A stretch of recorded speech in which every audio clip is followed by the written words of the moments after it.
नमस्कार। आगोसँग खेलिनेछ, असम्भवलाई झेलिनेछ। उठ्न सक्नु छ हरेक हारहरूमा, भाग्य आफै बदलिनेछ। नमस्कार। आज हामी एउटा विशेष योगलाई लिएर आएका छौँ। योग, आसन, प्राणायाम र मुद्रासहित आएका छौँ। र जो टन्सिलाइटिस अथवा थाइराइड, गलगाँड र इएनटी अर्थात् नाक कान घाँटीको समस्याबाट ग्रसित हुनुहुन्छ, उहाँहरूको जिज्ञासालाई लिएर हामीले आज यो योग आसनको प्याकेजलाई नै लिएर आएका छौँ। र खास गरेर हाम्रो थाइराइड अथवा गलगाँड जति पनि हाम्रो पेटमा हुने कब्जियत तथा विभिन्न रोगको कारणले अथवा पेटमा भएको रोगको कारणले एउटा सङ्केतको रूपमा आउँछ। टन्सिल आफैमा रोग होइन, थाइराइड आफैमा रोग होइन, तर शरीरमा आएका विभिन्न ती चाहिँ विकारहरूको एउटा बाहिरी लक्षणको रूपमा देखा पर्छ। तर चिन्ता नगर्नुहोस्, योगले जस्तोसुकै अवस्थाका रोगहरूलाई पनि ठिक पर्छ।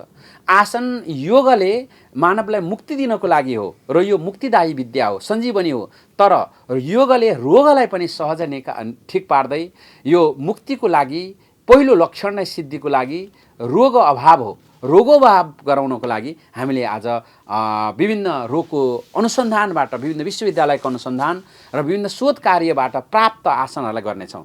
र आजको आसनहरूमा रहेको छ सिंहासन रहेको छ भने, त्यस्तै बकासन रहेको छ, सर्वाङ्ग आसन रहेको छ भने, हलासन, मत्स्यासन, मकरासन पनि रहेको छ। र यो सँगसँगै त्रिकोणासन गर्दै मुख ध्योति गरेर, शङ्ख मुद्रा गरेर र निर्वाण मुद्रा गरेर हामीले चाहिँ आजको यो प्याकेजलाई समापन गर्नेछौँ। सबैभन्दा पहिला आउनुहोस्, योग गर्नुभन्दा अगाडि पहिला वार्मअप गरिसकेको हुनुहुनेछ, तपाईँले सूक्ष्म साधना गरिसकेको हुनुपर्नेछ।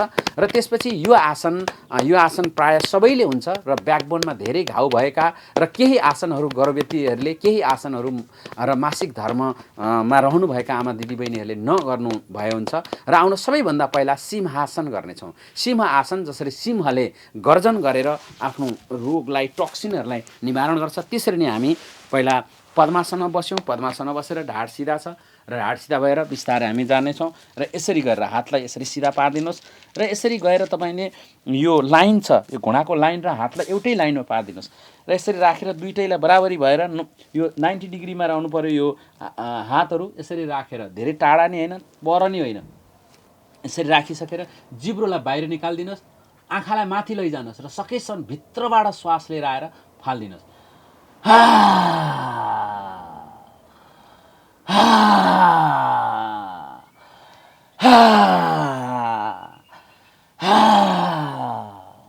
धन्यवाद।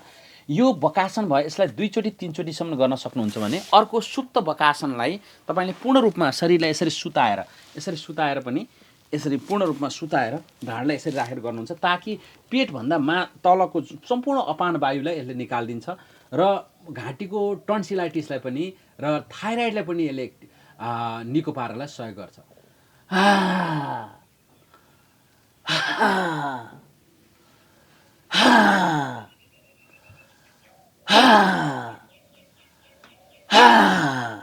गुड। यसले सम्पूर्ण पेटका टक्सिनलाई निको पार्छ भने हाम्रो टन्सिल भनेको रोग प्रतिरोधात्मक शक्ति हो। मुखबाट जाने विषाणु, जीवाणु, किटाणुको पहिलो सेन्ट्री अथवा पहिलो बडी गार्डको रूपमा यसले काम गर्छ। टन्सिल आफै बिरामी भयो भने यसले छेकबार गर्न सक्दैन। तसर्थ खास गरेर बालबालिकालाई, अझ कतिपयलाई ठुलोलाई पनि टन्सिलले दुःख दिइरहेको हुन्छ। र यो अब सिंहासन पछाडि हामी बकासन गर्नेछौँ।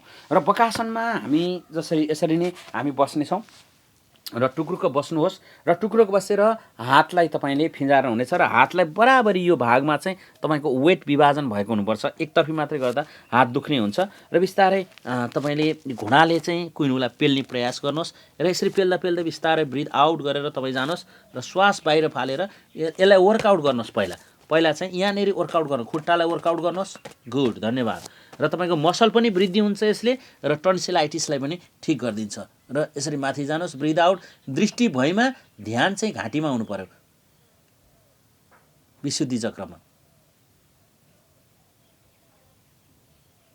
गुड। यसरी तपाईँले कम्तीमा 5 देखि 10 सेकेन्डदेखि लिएर 30 सेकेन्ड 1 मिनटसम्म बढाउन सक्नुहुन्छ। र यो नसक्नेहरू हुनुहुन्छ भने यसलाई आधी मात्रै पनि गरेर यति मात्रै गरेर पनि बस्न सक्नुहुन्छ तपाईँले, ताकि ब्लडको फ्लो अहिले चाहिँ टाउकोतर्फ भएको छ। जसो कपाल झर्ने रोग छ, नाक कान घाँटीका समस्याहरू छन्, त्यसलाई पनि यो आसनले अत्यन्त रामबाणको रूपमा काम गर्छ। र यो बकासनसँगै अब तपाईँले काकासन पनि गर्न सक्नुहुन्छ। काकासन र बकासनमा के फरक छ भने बकासन यो बाहिरबाट आयो हात भने, काकासनलाई चाहिँ भित्रबाट राखिदिन सक्नुहुन्छ तपाईँले। यसरी चाहिँ यसरी नै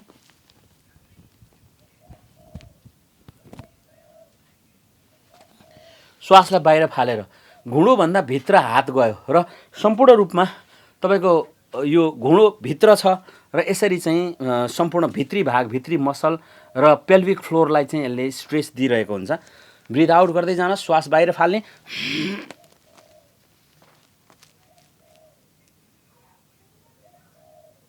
गुड। सम्पूर्ण प्रेसर यसको चाहिँ प्रेसर पोइन्ट कहाँ हो त यसको भन्दा थाइरोइड ग्रन्थि भयो र टन्सिलाइटिस भयो। र यो काकासन एकदमै महत्त्वपूर्ण छ। टन्सिलाइटिस, कान पाकिरहने, कान नसुन्ने अथवा कपाल झर्नेहरूको लागि पनि असाध्यै राम्रो मानिन्छ। अब आउनुहोस्, शरीरलाई ट्यापिङ गरिदिनुहोस्। धन्यवाद धन्यवाद। अब हामीले सिंहासन सकियो, काकासन सकियो, बकासन सकियो। अब यस पछाडि सर्वाङ्ग आसन गर्नेछौँ। तर सर्वाङ्ग आसनको 3वटा सेट छन्। सर्वाङ्ग आसन सँगै गर्नुपर्ने काउन्टर पोजिसन के हुन्? सर्वाङ्ग आसनको एउटा चाहिँ त सर्वाङ्ग आसन भइसकेपछि हलासन र मत्स्यासन कन्टिन्यू जानुपर्ने हुन्छ।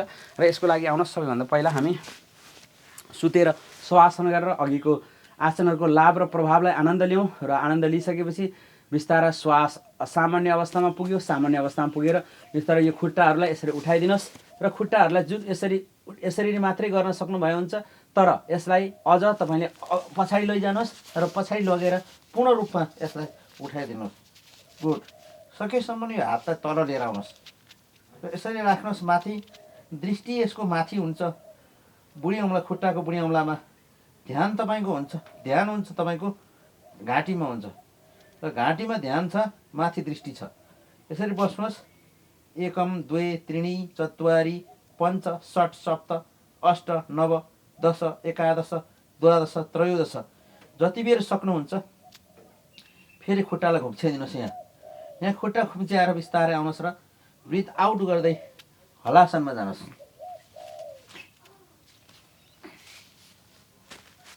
यसरी बस्नुहोस्। खुट्टा सिधा हुनु पर्यो।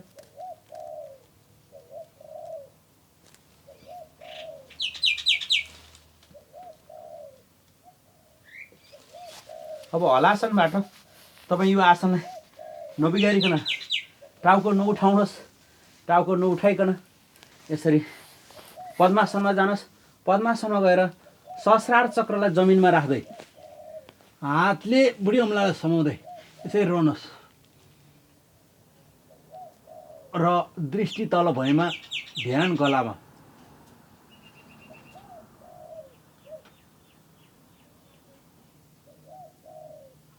गुड। अब बिस्तारै यसलाई यही आसनमा तपाईँ शवासनमा बस्नुहोस्। यसले सम्पूर्ण प्रेसर गलामा दियो। थाइरोइडलाई तपाईँको ट्विस्ट गरिदियो सर्वाङ्ग आसनले भने।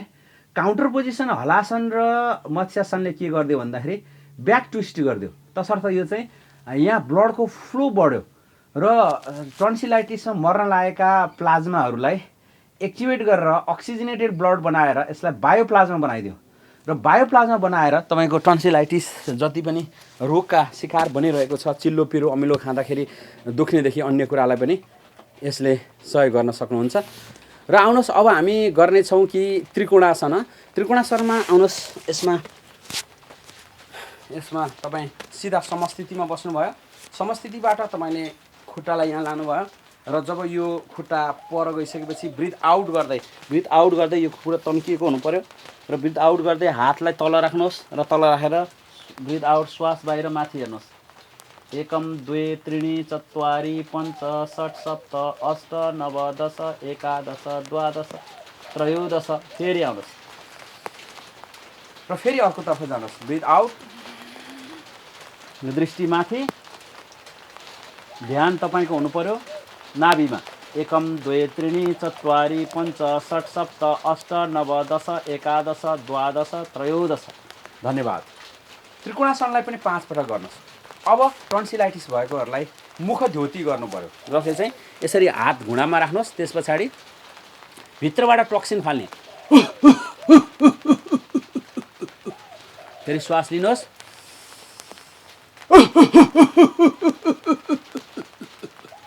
श्वास एकचोटि लिएपछि लिँदै फाल्दै गर्ने होइन कि भित्र आइसकेको श्वासलाई चाहिँ मजाले फाल्दिनु।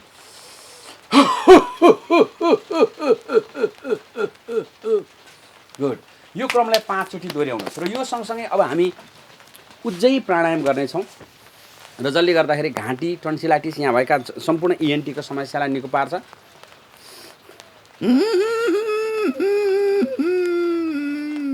दालानुहार बन्द।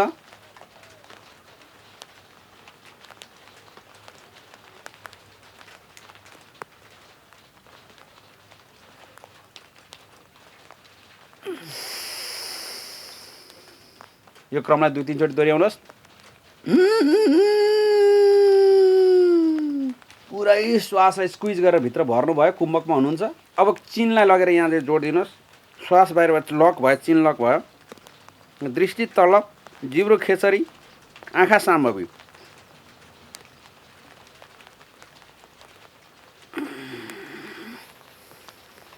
बस यो क्रमलाई हामीले दोहोऱ्याउन सक्छौँ, जसलाई चाहिँ उज्जयी प्राणायाम पनि भनिन्छ, जसलाई चाहिँ घाँटीलाई गलालाई नकराइकन पनि हामीले लान सक्छौँ। यसको खास कारण के भने श्वास तान्नुभयो तपाईँले तर गलालाई स्क्विज गरेर जानुभयो, ताकि त्यो गलामा भएका घाउ खटिरा सबैलाई चाहिँ यसले घर्षण पैदा गर्यो, ब्लड सर्कुलेसन बढी हुन्छ। चिन लक गरेपछि कुम्भकमा बस्नुभयो र कुम्भकमा बसेपछि फोक्सो फुल हो र हाम्रो यो चाहिँ डायफ्राम फुलेर भित्रको मसल्सहरूलाई चाहिँ सम्पूर्ण रूपमा अक्सिजनेटेड ब्लड बनाउनलाई सजिलो बनाउँछ। One last time, let's repeat it. Breathe in, breathe out.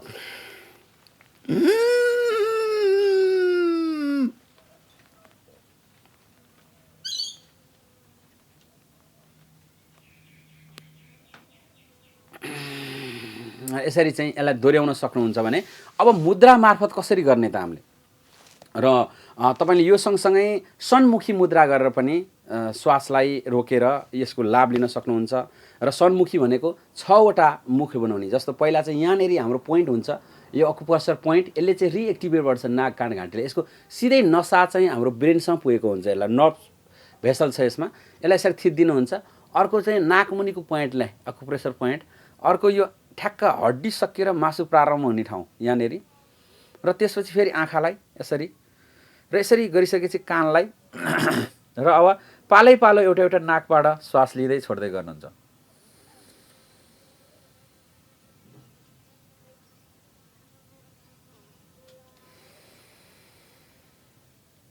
पालै पालो देब्रेबाट श्वास लिनुहोस्,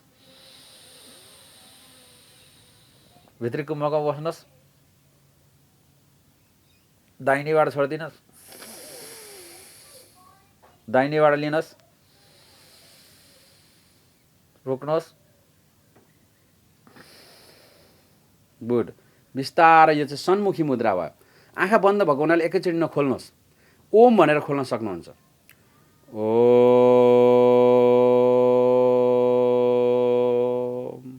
मुठी खोल्नुहोस् पहिला 2 चोटि।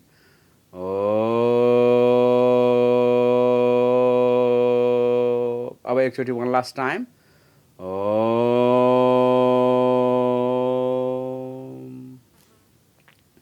अब यो सँगसँगै हामीले आजको यो प्याकेजलाई टुङ्ग्याउँदैछौँ। हामीले उज्जयी प्राणायाम पनि गऱ्यौँ, अब मूर्छा प्राणायाम गर्नेछौँ। मूर्छा प्राणायामले पनि तपाईँको एकदमै सजिलो पार्छ र हाम्रो शरीरलाई नाक कान घाँटीका रोगहरू तथा अन्य रोगलाई नि गर्छ। यो चाहिँ बाई प्रोडक्ट भयो रोग निको हुने भनेको।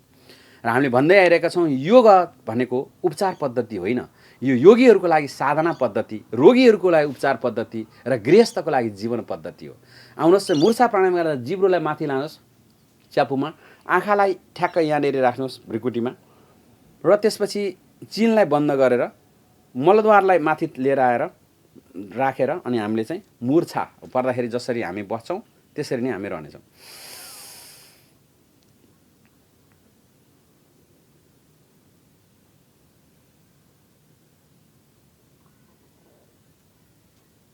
रिल्याक्स। यसको मूलबन्धमा जसरी गरिन्छ, श्वास पहिला लिनुभयो, श्वास बाहिर फाल्नुभयो, मलद्वार र मूत्रद्वारलाई माथि तान्नुहोस्, मसललाई माथि तानेर जिब्रोलाई माथि खेलाउनु भयो, आँखालाई माथि लानु, 2टा आँखालाई, र त्यसपछि यसरी राख्नुहोस्।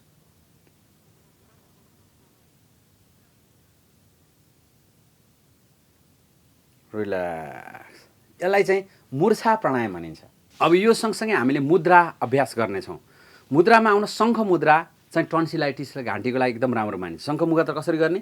यो बुढी औँलोलाई अर्को हातले ल्याएर समाउनुहोस्। यसरी यसरी समाइसकेपछि जुन यो चोरी औँलोलाई माथि लिएर आउनुहोस् र बुढी औँलोसँग जोडाइदिनुहोस् र यो अन्य औँलालाई तल राखिदिनुहोस् र सम्पूर्ण यसरी दबाव हुँदा थाइरोइड मसलको पोइन्ट चाहिँ जुन चाहिँ बेस अफ द थम छ त्यसलाई थिचिरहेको छ यसले भने यसरी शङ्ख मुद्रा तपाईँ यसरी बस्न सक्नुहुन्छ। शङ्ख मुद्राको तपाईँ 10 मिनटको ध्यानले ब्याकबोन स्ट्रेट, तपाईँको अब्जर्भ इन ब्रिदिङ यसरी चाहिँ बसिरहँदाखेरि यसबाट तपाईँले 10 देखि 20 मिनट बस्नुपर्ने अनुसन्धानले देखाएको छ भने अब त्यस्तै गरेर निर्माण मुद्रामा आउनुहोस्। निर्माण मुद्रामा हातलाई यसो गर्नुहोस् र यसरी लिएर आएपछि दुईटै हातलाई यसरी अगाडिपट्टिबाट यसरी जोडिदिनुहोस् र योलाई लिएर आएर तपाईँले आनन्दले दुईवटा आँखाको बिचमा लगाइदिनुहोस् र त्यस पछाडि यसरी जोडिनुहोस् र यो चाहिँ बिस्तारै लिएर आउनुहोस्। यो निर्माण मुद्रा भयो भने अब ध्यानस्थ हुनुहोस्। तपाईँले सेल्फ हिप्नोटाइज ध्यान गर्नुहोस्। यति बेला यदि तपाईँ टन्सिलाइटिसको अन्यको रोगी हुनुहुन्छ भने सम्झिनुहोस्, मलाई रोग निको भइसकेको छ, मैले सरप्राइज दिएको छु, धेरै मानिसहरू मदेखि खुसी हुनुहुन्छ, प्रसन्न हुनुहुन्छ, कसरी रोग ठिक भयो भनेर सोधिरहनु भएको छ। म खुसी छु, मन वचन कर्मले संसारलाई सुखी दिन म चाहिरहेको छु, म आनन्दमा छु, शरीर निरोगी भएको छ, हल्का भएको छ, मन प्रसन्न भएको छ। आहा, म जीवनमा धन्य छु, प्रत्येक पललाई म आनन्दमय तरिकाले सजाउने छु। परमात्मालाई धन्यवाद। शरीरको तातो भाग, चिसो भाग सबैलाई याद गर्नुहोस् र प्रसन्न चित्तले तपाईँ या त शवासनमा बस्नुहोस्, योग निद्रामा बस्नुहोस् अथवा यही आसनमा बसेर आफ्नो ध्यानलाई, गहिरो ध्यानलाई तपाईँले लम्ब्याउँदै 1 घन्टासम्म पुर्याउनुहोस्। आँखाको तातो, आँखाको तापक्रम, आँखाको कोमल स्थिति, दुईटा आँखाको बीचको भाग, दाहिने कान, देब्रे कान, टाउको, गर्दन, दाहिने हात, देब्रे हात, त्यस पछाडि आएर दाहिने छाती, देब्रे छाती, पेट, ब्याकबोन सबैतिर याद गर्नुहोस्। प्रसन्न चित्तले आनन्दित भएर मन्द मुस्कुराउँदै शुभाशुभ कामना गर्नुहोस्। आफू प्रसन्न भएको कामना गर्नुहोस्। आफूलाई प्राप्त यो खुसी संसारलाई प्राप्त होस् भन्दै प्रसन्न होस्। ओम नमस्कार।